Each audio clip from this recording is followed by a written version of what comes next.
এবং বোন, এজন্য আমাদের সময় নেই। নিদর্শন চলে আসার পরে পরিবর্তন হব এমনটি করলে হবে না। যে কোনো মুহূর্তে বড় নিদর্শন চলে আসতে পারে। আল্লাহ তাআলা বলছেন, ইয়াউমা ইয়াতি বাদু আয়াতি রাব্বিকা লা ইয়ানফাউ নাফসান ঈমানুহা ক্বাবলা লাম ইয়ানফাউ নাফসান ঈমানুহা লাম তাকুন মিন ক্বাবলু আও কাসাবাত ফি ঈমানিহা খায়রা। আল্লাহ তাআলা বলছেন, ইয়াউমা ইয়াতি বাদু আয়াতি রাব্বিকা লা ইয়ানফাউ নাফসান ঈমানুহা লাম তাকুন আমানাত মিন ক্বাবলু আও কাসাবাত ফি ঈমানিহা খায়রা। আল্লাহ তাআলা বলছেন, তোমার প্রতিপালকের কিছু নিদর্শন চলে আসার পরে কারো তার ঈমান উপকারে আসবে না। এর ভাষ্যে রাসূল সাল্লাল্লাহু আলাইহি সাল্লাম বলেছেন, যখন সূর্য পশ্চিম দিক থেকে উদিত হবে, আজ পূর্ব দিক থেকে সূর্য উদিত হচ্ছে, পশ্চিম দিক থেকে যখন সূর্য উদিত হবে, তাই পশ্চিম দিক থেকে যখন সূর্য উদিত হবে সমস্ত মানুষ তখন বলবে, আমান্না বিল্লাহ, আমরা ঈমান আনয়ন করলাম।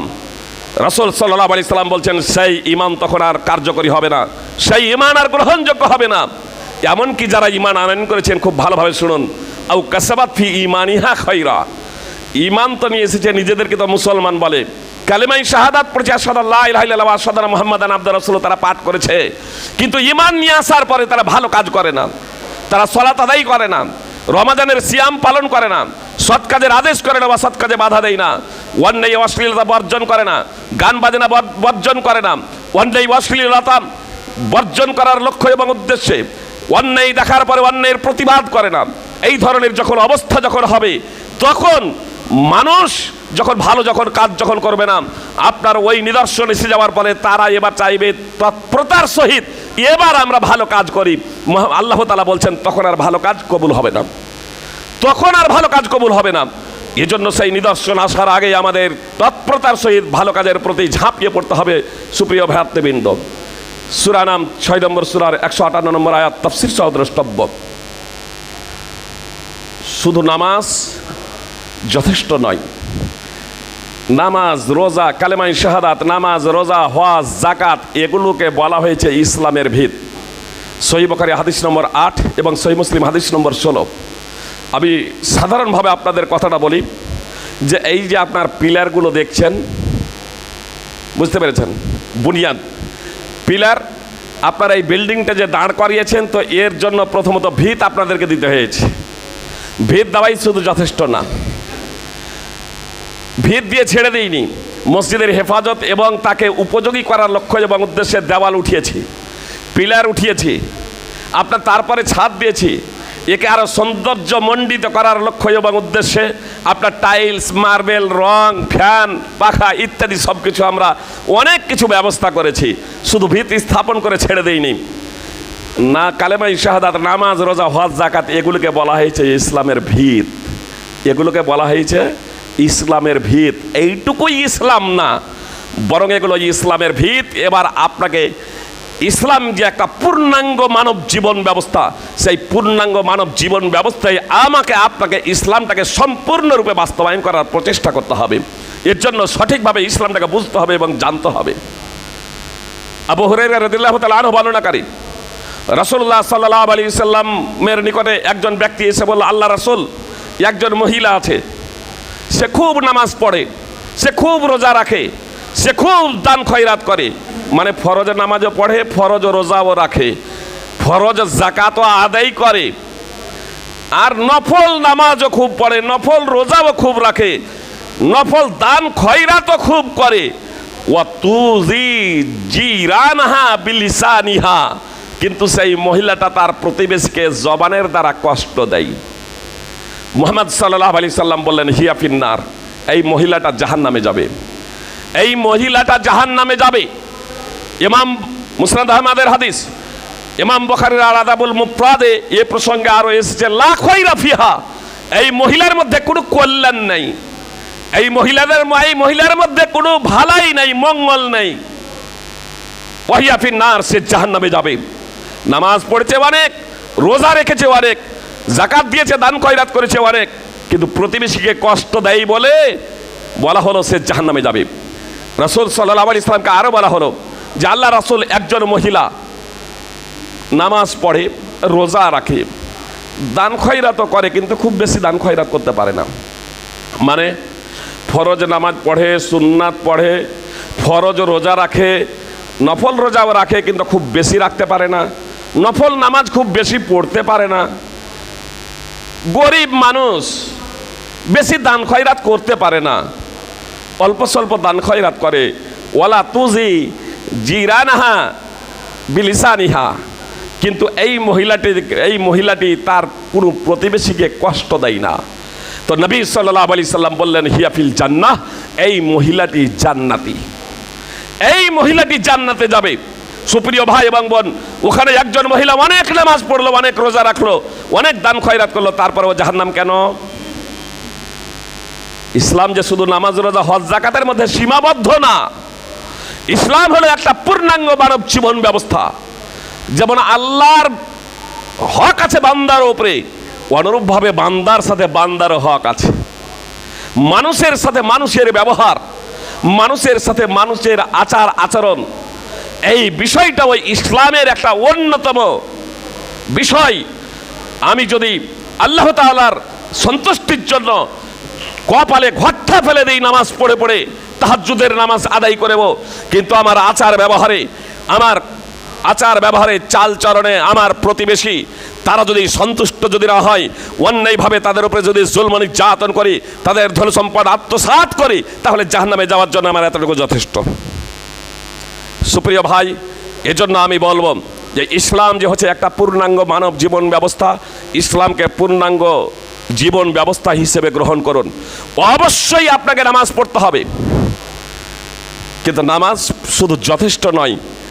এই নামাজ বরং অন্যান্য নামাজ যদি আল্লাহ তাআলার দরবারে গৃহীত হয়, তাহলে এই নামাজ আমাকে বলবে, তোমার দ্বারা চুরি করা যাবে না, তোমার দ্বারা মিথ্যা কথা বলা যাবে না, তোমার দ্বারা ঘুষ নেওয়া যাবে না, তোমার দ্বারা অন্যায় অশ্লীল কাজ করা যাবে না।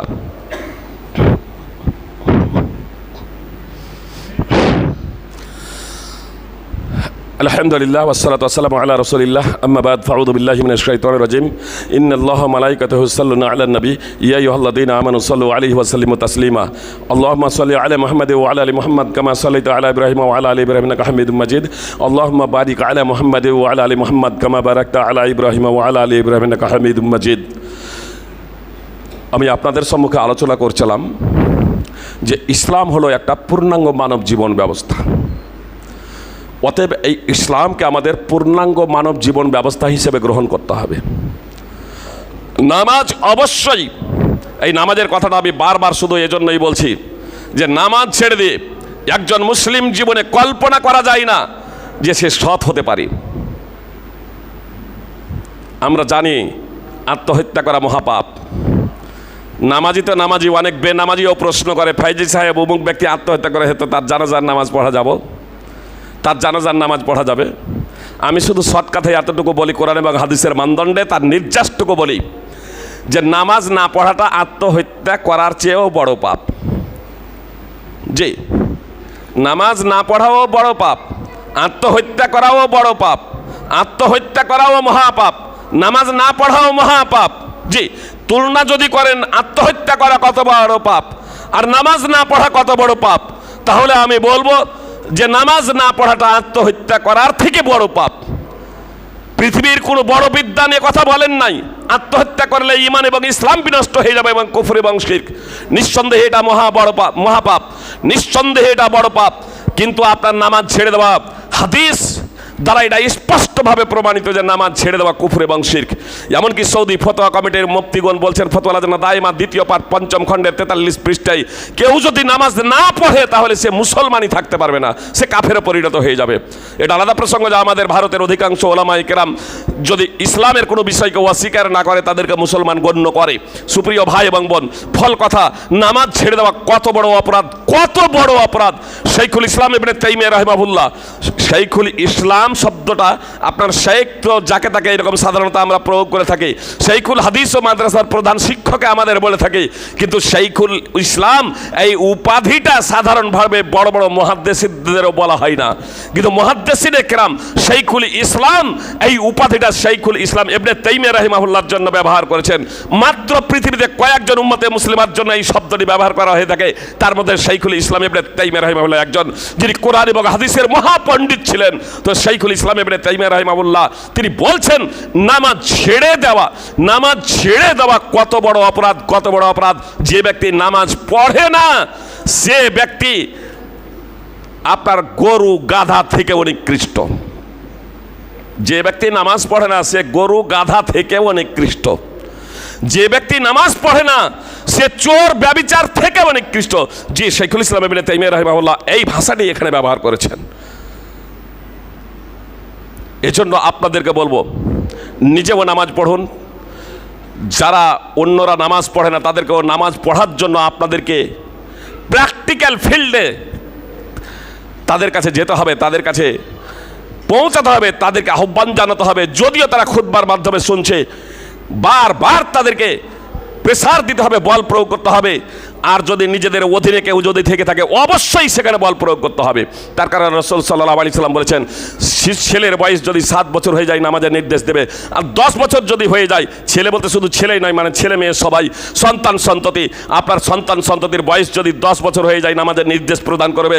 আর 7 বছর হলে নামাজের নির্দেশ প্রদান করবে, আর 10 বছর হয়ে গেলে নামাজ না পড়ার জন্য প্রহার করবে। আল্লাহ রাসূল সাল্লাল্লাহু আলাইহি সাল্লাম নামাজ না পড়ার জন্য 10 বছর যদি মেয়ের বয়স হয়ে যায় আর নামাজ না পড়ে প্রহার করার কথা বললেন, মারার কথা বললেন। অতএব আমাদেরকে বল প্রয়োগ করতে হবে। আমাদের ছেলে মেয়ে সন্তান সন্ততি আমাদের অধীনে যারা আছে তারা যদি নামাজ আদায় না করেন। সুপ্রিয় ভাই এবং বোন, জন্মগত মুসলমান হয়েছি, কিন্তু সাবালিকা হয়ে যাওয়ার পর আজীবন মুসলমান থাকতে পারি না। আমাদেরকে জাহান্নামে যেতে হবে। আমাদের থেকে হতভাগা জাতি আর কেউ হবে না যদি আমরা মুসলিম ঘরে জন্মগ্রহণ করার পরে ওই ইসলামকে বুঝে সেই অনুযায়ী জীবনযাপন না করি। ইহুদি এবং খ্রিস্টানেরা গৌরববোধ করত, মানে ইহুদিদের পূর্বপুরুষ হচ্ছে আপনার বানি ইসরাইল, আর বানি ইসরাইল আল্লাহ তাআলা অনেক নবী রাসূল প্রেরণ করেছিলেন। ফলে ইহুদি এবং খ্রিস্টানেরা বানি ইসরাইল, যেহেতু এদের পূর্বপুরুষ বানি ইসরাইল, আর তাদের মাঝে আল্লাহ তাআলা অনেক নবী রাসূল প্রেরণ করেছিলেন। এই জন্য তারা গৌরববোধ করত যে আমরা নবী রাসূলদের বংশধর, বংশগত কারণে আমরা জান্নাতে চলে যাব। ইহুদিদের খ্রিস্টানদের কথা আল্লাহ তাআলা পবিত্র কোরআনে উল্লেখ করেছেন, ওয়াকালু লা ইয়াদখুলাল জান্নাতা ইল্লা মান কানা হুদান আও নাসারা। ইহুদি এবং খ্রিস্টানরা বলে যে ইহুদি অথবা খ্রিস্টান ছাড়া কেউ জান্নাতে যাবে না। আল্লাহ তাদের দাবিকে খণ্ডন করতে বললেন, তিলকা মানিয়ুহুম, এটা হচ্ছে তাদের মিথ্যা দাবি, এটা হচ্ছে তাদের মিথ্যা আশা ও আকাঙ্ক্ষা। কুল হাতু বুরহানাকুম ইন কুনতুম সাদিকিন। মুহাম্মদ সাল্লাল্লাহু আলাইহি ওয়াসাল্লাম আপনি তাদেরকে বলে দিন, তোমরা যদি তোমাদের দাবিতে সত্যবাদী হও তাহলে দলিল প্রমাণ পেশ করো। তারা দলিল প্রমাণ পেশ করতে ব্যর্থ। আর অতঃপর আল্লাহ তাআলা বললেন জান্নাতে যাবে কারা? বালা, বরং জান্নাতে যাবে তারা। আল্লাহ বলছেন বরং জান্নাতে যাবে তারা। বালা মান আসলামা ওয়াজহাহু লিল্লাহি ওয়া হুয়া মুহসিনুন ফালাহু আজরুহু ইনদা রাব্বিহি ওয়ালা খাউফুন আলাইহিম ওয়ালা হুম ইয়াহজানুন। আল্লাহ তাআলা বললেন বরং জান্নাতে যাবে তারা যারা নিজেদেরকে সমর্পণ করে দিয়েছে আল্লাহর জন্য এবং সৎ কর্ম করেছে। শুধু কালেমাই শাহাদাত পড়ে ছেড়ে দেয়নি, বরং কালেমাই শাহাদাত পড়ার পরে তারা সৎ কর্ম করেছে।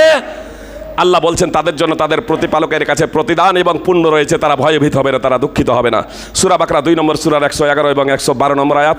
সুপ্রিয় ভাই এবং বোন, আমি কথা শেষ করছি এ কথা বলে যে আমরা যদি শুধু নিজেরাই সালাত আদায় করি, নামাজ পড়ি, রোজা রাখি, আর যদি যারা নামাজ পড়ে না তাদেরকে যদি সেই বার্তাটা না দিই, ও মুসলিমদের কাছে যদি এই বার্তাটা না দিই যে ইসলাম হচ্ছে সার্বজনীন দিন, আপনাদের জন্য ওই ইসলাম, তাদের কাছে যদি এই ইসলামের বার্তাটা না দিই, কোরআনের বার্তা তাদের কাছে পৌঁছে না দিই, তাহলে আমরাও শাস্তির সম্মুখীন হতে পারি। আল্লাহ তাআলা পবিত্র কোরআনে স্পষ্টভাবে বলছেন, ওয়াত্তাকু ফিতনাতাল লা তুসিবান্নাল্লাযীনা যালামু মিনকুম খাসসা। ফিতনাকে তোমরা ভয় করো যা তোমাদের মধ্যে শুধু জালেমদেরকে নির্দিষ্ট করে পৌঁছাবে না, বরং সার্বিকভাবে তোমাদের সকলকেই গ্রাস করবে।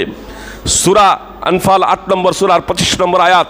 এর নির্যাস তাফসীর ইবনে কাসির অধ্যয়ন করবেন। নির্যাস হলো ফিতনার বিভিন্ন অর্থ, কিন্তু এখানে সৎ কাজের আদেশ এবং অসৎ কাজে বাধা প্রদান ছেড়ে দেওয়া। যদি আমরা সৎ কাজের আদেশ এবং অসৎ কাজে বাধা প্রদান এই দায়িত্ব এবং কর্তব্য যদি ছেড়ে দিই, তাহলে আল্লাহ তাআলার শাস্তি যারা শুধু অপরাধ করছে, যারা শুধু নেশাজাত দ্রব্য সেবন করছে, যারা লটারি খেলছে, যারা সুদ খাচ্ছে, যারা হারাম খাচ্ছে, যারা পণ নিচ্ছে, শুধু তারাই শাস্তির সম্মুখীন হবে তাই নয়, বরং আমরা যারা তা থেকে বিরত আছি আমাদেরকে আল্লাহ তাআলার শাস্তি এই পার্থিব জগতে গ্রাস করবে। পার্থিব জগতে সকলকেই আল্লাহ তাআলার শাস্তির সম্মুখীন হতে হবে। এটা আলাদা প্রসঙ্গ যে নামাজের কারণে, আমাদের তৌহিদের কারণে হয়তো জাহান্নামে যাওয়ার পরে একদিন শাস্তি ভোগ করে জান্নাতে যেতে পারবো, কিন্তু জাহান্নামে যাব কেন সুপ্রিয় ভাই এবং বোন? জাহান্নামের শাস্তি অত্যন্ত ভয়াবহ। এজন্য আপনাদের কাছে আমার বিনীত অনুরোধ যে আসুন আমাদের সমাজকে পরিবর্তন করার লক্ষ্য উদ্দেশ্যে আমরা দৃঢ় প্রতিজ্ঞাবদ্ধ হই। আমরা কোরআন এবং সুন্নাহকে যথাযথভাবে জানি এবং আমাদের সমাজে বাস্তবায়ন করি। কোরআন এবং সুন্নাহ জেনে আমরা নিজেরা তা বাস্তবায়ন করি, অন্যের কাছে তা পৌঁছে দিই। আল্লাহ তাআলা আমাদের প্রত্যেকে পবিত্র কোরআন এবং সুন্নাহ অনুযায়ী জীবনযাপন করার তৌফিক দান করেন, আমিন। সুপ্রিয় ভাই এবং বোন, আর একটি কথা এখানে আপনাদের বলে দিই। আজকে আমরা দোয়া করছি, অনেক সময় ইস্তেসকার নামাজও পড়ছি। বলছেন কী ব্যাপার, বৃষ্টি হয় না কেন? তো ইস্তেসকার নামাজ পড়ছি, দোয়া করছি, বৃষ্টি হয় না কেন বুঝতে পারেন না? বিস্তারিত ব্যাখ্যা বিশ্লেষণ যেহেতু দেওয়ার সময় নেই, শুধু একটা উদাহরণ দিয়ে দিই। আমরা ইস্তেসকার নামাজ পড়তে গিয়ে শরীরে যে চাদরটা থাকে সেই চাদরটা পাল্টাই না? সেই চাদরটাকে পাল্টাই। তো এ চাদর, শুধু এই চাদর পাল্টাই কেন? এটা মুস্তাহাব। অন্তরটাকে যদি পরিবর্তন না করি, এটা বাহ্যিক লক্ষণ চাদর পাল্টানো, এটা হচ্ছে মুস্তাহাব সুন্নাহ। আর অন্তরটাকে যদি পরিবর্তন না করি ওই চাদরের সাথে, তাহলে দুয়ার মাধ্যমে এটা উপহাস নয় আমাদের।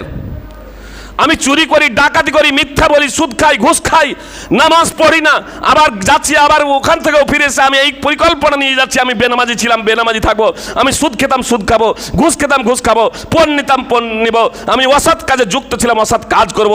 আমি আল্লাহর কাছে প্রার্থনা করছি, মুহাম্মদ সাল্লাল্লাহু আলাইহি সাল্লাম স্পষ্টভাবে বলেছেন, ওয়াল্লাযী নাফসি বিয়াদি লা তা'মুরুনা বিল মারুফি ওয়া লা তানহাবুনা আনিল মুনকার আও লা ইউশিকান্নাল্লাহু আন ইয়াবআসা আলাইকুম ইকাবাম মিন সুম্মা তাদউনাহু ফালা ইস্তাজাবু লাকুম। সুনানে তিরমিজি হাদিস নম্বর 2169 এবং মুসনাদ আহমদ হাদিস নম্বর 23327। রাসূল সাল্লাল্লাহু আলাইহি ওয়াসাল্লাম আল্লাহর কসম খেয়ে বলেছেন যে সেই সত্তার কসম যার হাতে আমার জীবন, অবশ্যই তোমরা সৎ কাজের আদেশ করবে, অসৎ কাজে বাধা প্রদান করবে। আর এটা যদি না করো, তাহলে অবশ্যই আল্লাহ তাআলা নিজের পক্ষ থেকে শাস্তি প্রেরণ করে দেবেন। আর শাস্তি প্রেরণ করে দেওয়ার পরে তোমরা আল্লাহর কাছে দোয়া করবে, তোমাদের দোয়া কবুল করা হবে না। তা আল্লাহ তাআলা, রাসূল সাল্লাল্লাহু আলাইহি ওয়াসাল্লাম তো আমাদের জানিয়ে দিলেন যে আমাদের কবে দোয়া কবুল করা হবে না।